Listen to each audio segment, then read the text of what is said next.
Hey everybody, welcome to episode 3 of Cooking with Coach. Last month I asked all of you guys to send in suggestions of what you wanted to see me make with Thanksgiving coming up. I got multiple responses from multiple students wanting to see me make mashed potatoes. So I'm actually going to make mashed potatoes 3 ways. I'm going to make a roasted garlic mashed potato, a standard mashed potato, and then a cream cheese mashed potato that we're going to finish off in the oven and garnish with some chives. So, first thing is we've got to get all our potatoes cooked and ready to go to be mashed. Today I'm going to be using a Yukon Gold potato. And personally, I don't mind the skins on it, so I'm going to be leaving the skins on. That is completely optional. You can also use any type of potato you want to. But remember, as soon as you get those potatoes cut, they needed to get into water or they will start turning brown. Also, you want them to be as close to the same size as possible, so when they cook, they all cook evenly. So you don't have super mushy mashed potatoes along with hard mashed potatoes when you go to mash them.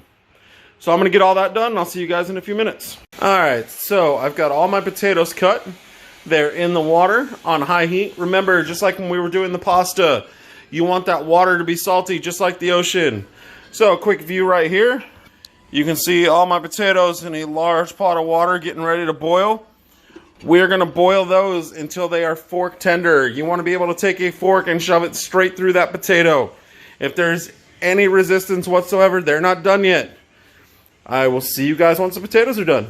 Okay, my potatoes have finished boiling. They are fork tender.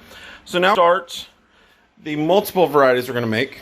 I'm going to start with the cream cheese and chive potatoes.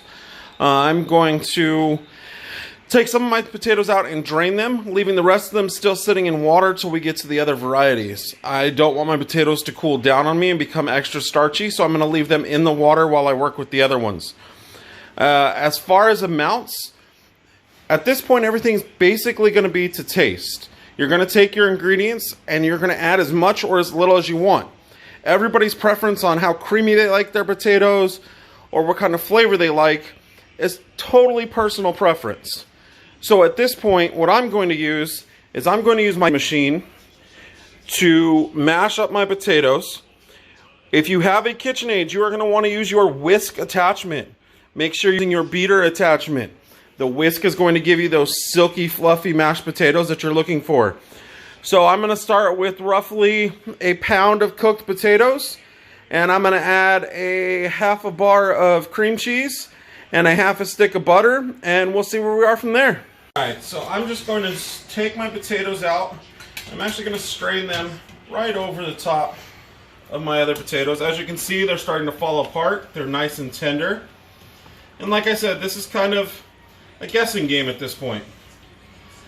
So I'm going to start with my first batch of potatoes. I'm going to take my potatoes, I'm going to put them straight into my bowl. As they're hot, I'm going to add everything else.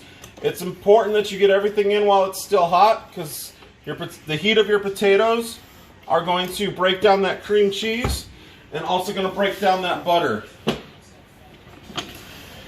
Always make sure that your KitchenAid is locked and you want to start on a low heat so you're not shooting things across your kitchen. Remember, this can also be done by hand, or if you have handheld beaters, they would work just as well. Go ahead and add your whisk attachment to those. So my butter's in. Next I'm going to add my cream cheese. I'm always going to start with less than I think I need. I can always add more. You can't take stuff out.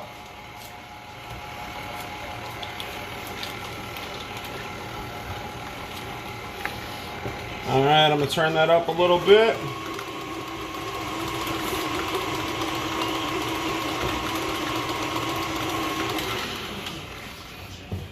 Push down, make sure that you get all those lumps out of there. Unless that's how you like it, then go ahead and leave them.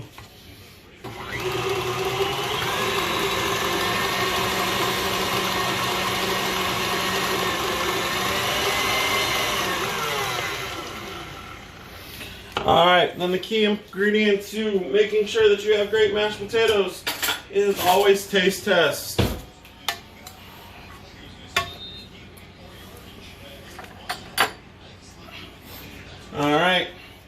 Add your salt and pepper.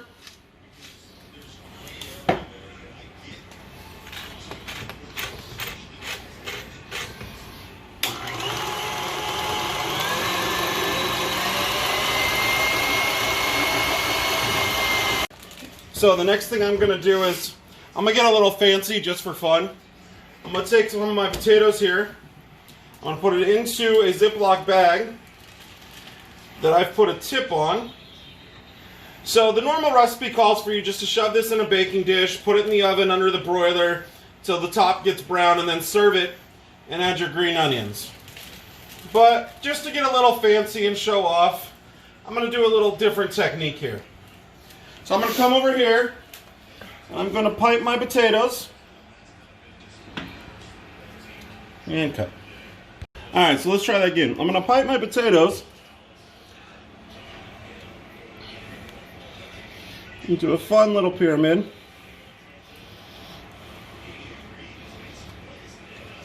Forget it. We're just going to make them into pyramids.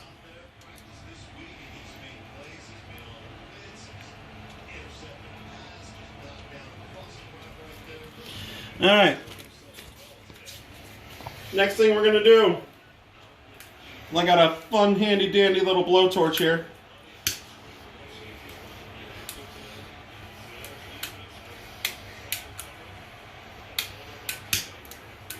And we're just going to lightly brown the top of our potatoes.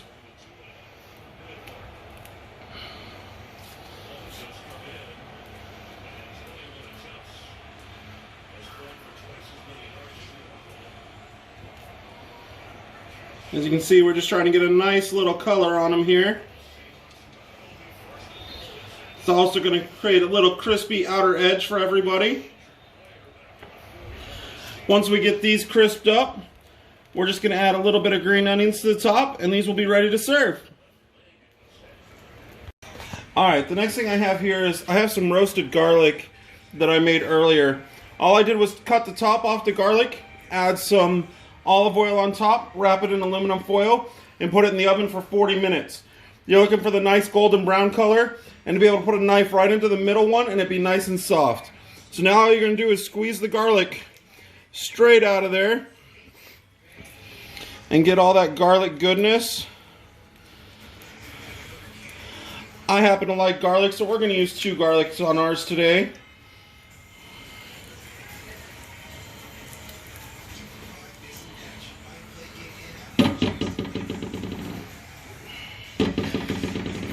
So the next thing we're going to do is we're going to make all of our mashed potatoes. We're going to make all of them regular, and then for the roasted garlic, we're just going to add the roasted garlic in at the end and blitz it one more time, and then we'll have our roasted garlic mashed potatoes. Alright, so we finished off with the sour cream and chive potatoes. Next up, I'm going to make the regular mashed potatoes. I got about half of the potatoes we have left into my bowl. And literally all I'm going to add to this is butter, and I like to use heavy cream when I'm making my mashed potatoes, no matter what the variety. I think it gives it more of a creamier texture and a smoother flavor. So I'm going to add the butter, the heavy cream, salt and pepper. See, now we have our regular mashed potato. It's just butter, heavy cream, salt, pepper. Now, to turn them into the roasted garlic mashed potatoes, I'm just going to take all that lovely roasted garlic we got out of those 2 cloves, add it into the mix, and we're going to blend it up, and we will have our roasted garlic mashed potatoes. Alright, so we are all done.